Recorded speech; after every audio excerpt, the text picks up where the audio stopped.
Hello, my name is Mark Steckel, lead pastor here at Fellowship Bible Church in Troy, Pennsylvania. It's March 25th, 2020, and we're still in the midst of this pandemic crisis. It's going worldwide. There's more cases all the time all around us, but we know one thing that's certain. Jesus Christ hasn't changed. And I want to just take just a minute, and I want to talk to you about a verse or two from 2 Corinthians chapter 12 to hopefully encourage your heart as you go through all this. This passage in 2 Corinthians 12, 8 through 10, it's right there is where Paul's talking about his thorn in his flesh. And 3 times he says in verse 8, I pleaded with the Lord about this, that it should leave me. He wanted it gone. But he said to him, my grace is sufficient for you, for my power is made perfect in weakness. Paul said then, therefore I will boast all the more gladly of my weakness, so that the power of Christ may rest upon me. I think verse 10 is very important for the context. For the sake of Christ, then, I am content with weakness, insults, hardships, persecutions, and calamities.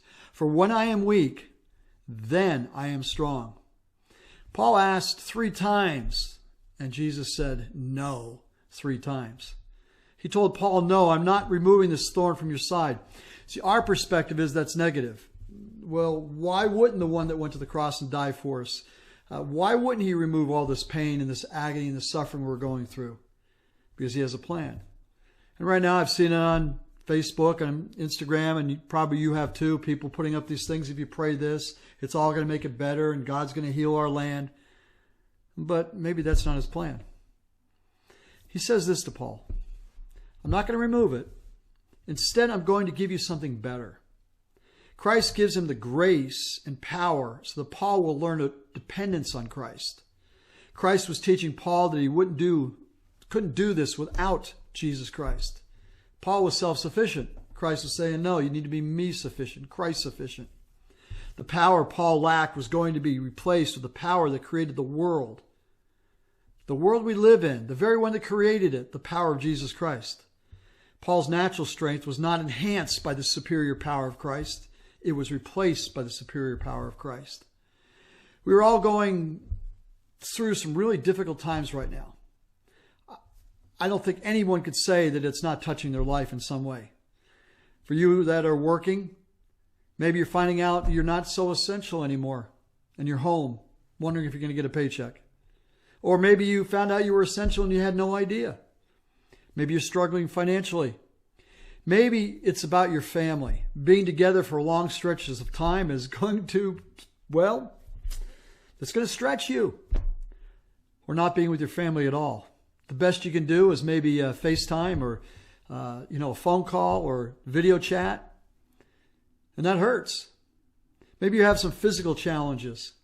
And this is not helping you because you're homebound or you're worried because you're going to get sick. Emotionally, they say that this has been the introverts, they've been practicing for this their whole life. I don't buy that. The extroverts are bouncing off the walls. The self-sufficient people, they always want to work it out and then go to God. They're very frustrated because they can't figure out what to do. The answer for each of us and every one of us is found in 2 Corinthians chapter 12, verse 2. Very important verse. See, the crisis is stretching us. This crisis is an enormous opportunity for Jesus Christ to teach us dependence on him. We get to understand his sufficiency. We get to let him work through things and not us take care of it. We need to take our hands off the wheel. There was a bumper sticker for a while that said, Jesus is my co-pilot. That's a cute little saying. But it's theologically and biblically absolutely incorrect. He isn't our co-pilot. In fact, he doesn't want us as his co-pilot. He is our pilot and he wants us in the back seat. He's got this. He said to me, my grace is sufficient for you, for my power is made perfect in weakness. Therefore, I will boast all the more gladly of my weakness, Paul says, so the power of Christ may rest upon me. Let Christ's strength work in and through you. Allow this to be an opportunity for Christ to teach you, to work through you, to touch people's lives. to find out what it means for him to be real in your life. Get into his word. If you're not, a couple things I can suggest. We can send you a daily bread. We have some of these here. All you got to do is text us. We'll get one right out to you. You can go to Proverbs. Today is the 25th. Read the 25th proverb. But get into God's word, and encourage you to do that as a family as well. A couple other things I just want to mention to you. If right now you're cut off, you know someone is cut off and they need help, you let us know, please.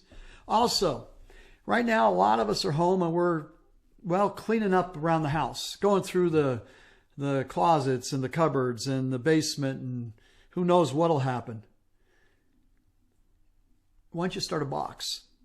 Why don't you, as you declutter your house, if you have something that's good and useful, why don't you put it in a box for a church yard sale to benefit the teens for teen leadership this coming summer, so that when Lindsay and Nate and the others, they can have an event with these kids to raise money for that. So don't waste the moment. Take the opportunity to use it for the advancement of, our young people. And then also, we've been asked about, what do you do about your normal weekly giving? Well, if you can mail it in to the church. You have our address. It's on the website. Or you can just go to the website and click on the give icon, and then go in there and you can give online safely and securely. And it's a lockdown program, so you won't have to worry about your bank account being hacked. We know that God is taking care of us. He's taking care of us each individually. He promises us He's going to watch out for us. He tells us not to worry about tomorrow because He has it. Trust Jesus and find out what His sufficiency is all about. We're praying for you. And thank you for praying for us.